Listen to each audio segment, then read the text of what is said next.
So we came here in, it was about, I believe around the first part of '63. No, Kennedy was shot in September, right? I think it was September '63, September, October. Okay, we moved here in about the middle of '63 because we had only been here a few months when we heard that Kennedy was shot. Okay, that was in '63. We stayed here. I was working with Simplex. One of the service technicians left Simplex and went to there's a couple of guys that was working on master clocks. They call them master clocks, grandfather clocks. And he went over there to work with them because he wanted to get out of Simplex. So he went over there, and one day I was talking with him, and he said, "Why don't we start another company?" I said, "You?" He left the service department, and I went into sales. I was in sales with Simplex. And he said, you know all the customers in Pocket and Time Equipment. Said, I think we could do pretty good. We're going to start our own company. So we did that in 1970. He left Simplex in '69, last part of '69. Okay, in December of '69, I turned in my resignation to Simplex, and we opened another office. Over the two guys that was working on grandfather clocks, they had open space above them. So we went there, and we started a company there. He took care of service, and I did sales. Okay, in 2 or 3 months, we were doing pretty good. We knew the customers, and we were selling maintenance contracts. We knew when the maintenance contract. See, you pay for a maintenance contract a year in advance. So we knew we had copies of the maintenance contracts that Simplex had. So we knew when the contracts would expire. We would go to the customer at that time and say, okay, it's time to renew your contract. How about giving it to us? And we'll give you a little discount on it. So they'd pay us in advance for a year to take care of that time clock. Well, that's how we paid our salaries, and we only had him in service and I was in sales. In a couple of months, we were doing pretty good, so we said, okay, we're going to go into our own office. So that's when we went to Claremont Road. We rented a place in Claremont Road. And we went there and hired a secretary. I was sales, he was service. And pretty soon there was another guy from Simplex that wanted to leave Simplex, wanted to come with us, so he came with us. And we kind of grew from there, and we were doing pretty well in the service because we were selling maintenance contracts that we were being paid a year in advance, and we would do inspection, maybe make one inspection a year on the machine. We'd go there and maybe change the ribbon on it and things like that, and that would be covered under the contract. So we did pretty well on that, and then it was we were there about a year. It was about a year or so when we got into that new office in Simplex at Claremont Road. The guy that I work with, the partner,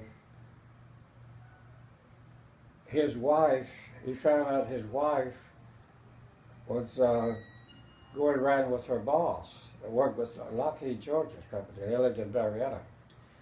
So he found out that his wife was more interested in her boss than was him. So anyway, he said, I want to go to Birmingham. I want to leave Atlanta. I want to leave Marietta. So he said, well, do you want to buy me? We weren't getting along too well together anyway because we would decide on something, and then he was also running around with that lady. We would decide on how to do something, and he would go home and talk with that lady and come back and say, so-and-so said we ought to do it a different way. And it got to the point that we weren't doing too well together. So he said, okay, I'd like to go to Birmingham. Would you buy half the company? And well, it came to the point that he said, you buy me or I buy you. Okay, there was two other guys there at that time in the service. And the other guy said, if he buys you, we're leaving. So I went to him, Roy was his name. I said, Roy, the guy said, if I sell to you, they're leaving. And he said, well, I want to go to Birmingham anyway. He said, how about you buy me out? Okay. So I bought him out. This was at about 71, and we were only together about a year. And after that, after I bought the company,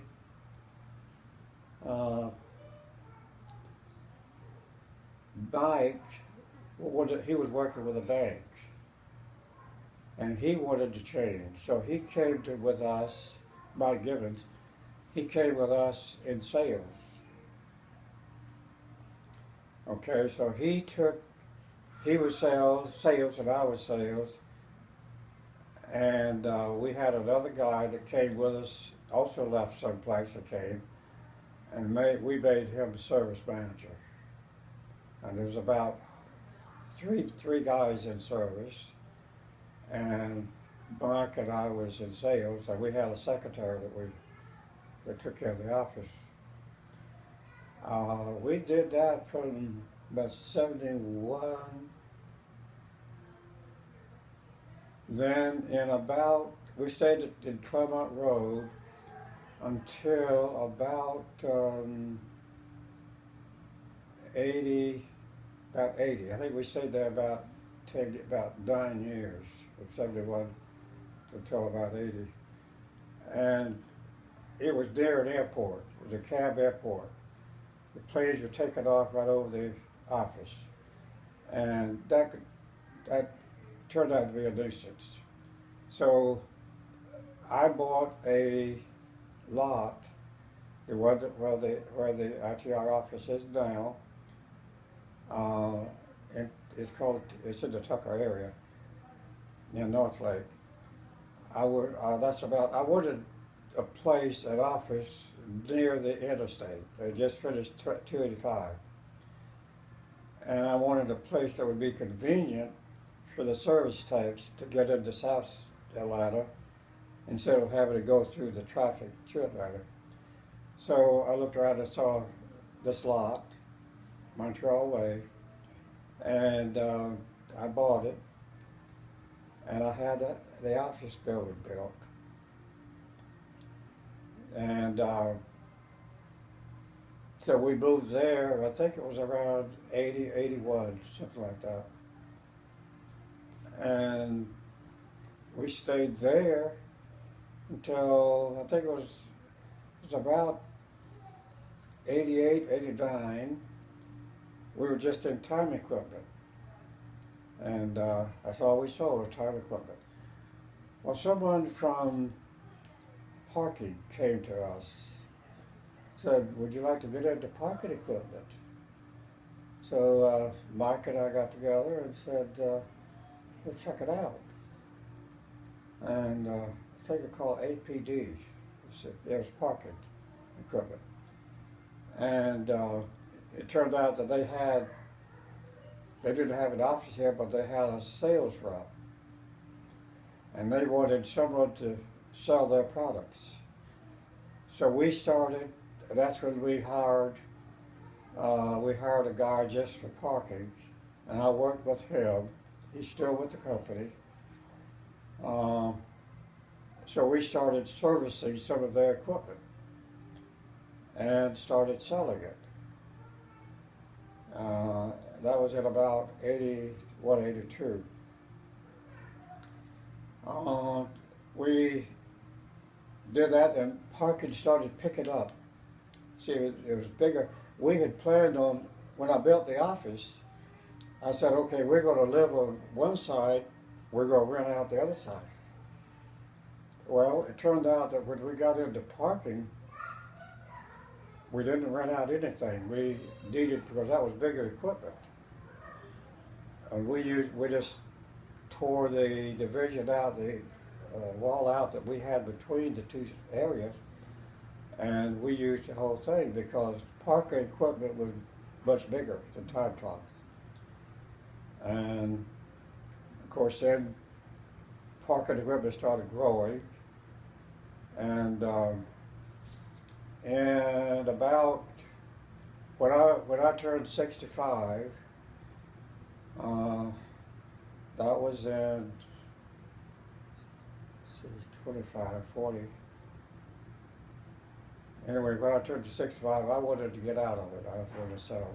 So that's when we sold it to the girls in '91. That's when the girls took over. And of course, Lois was teaching. She didn't want to get back into time. She didn't want to change jobs. So your mom took over, started working in the office, and I left, but Catherine didn't want to leave.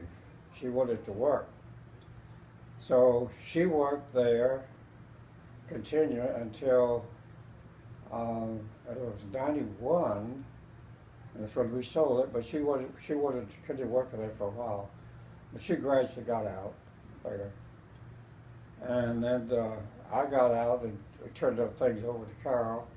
And then, well, let's see, no, Rodney started working, before I left. Mm-hmm. Yeah. So he and Carol took over the office, service and sales. And then that lasted until, I forgot the year now, but anyway, I think Lois wanted to leave school and come to the office.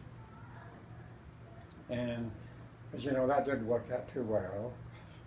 Two sisters didn't get along too well, so that happened, and then it came to the point that Lois sold out to Carol. Carol sold out to Lois. So after that, we just kind of stayed around Tucker. We had a Tucker address until it got to the point that we could hardly walk. We were walking around the block just for exercise. But we would go out, walk out to the street, and here's cars coming this way on the rest of the Oak Grove Road. It got to the point that we said, why do we live here? Why don't we get further out and get away from this traffic?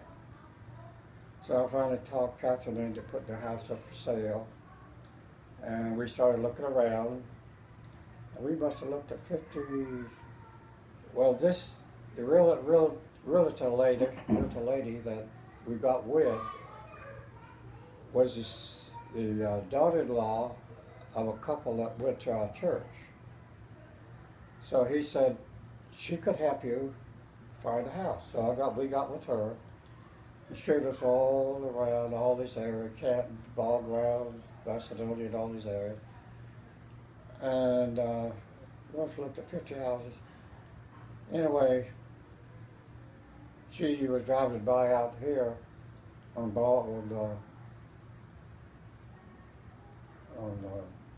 the street out here, East Cherokee.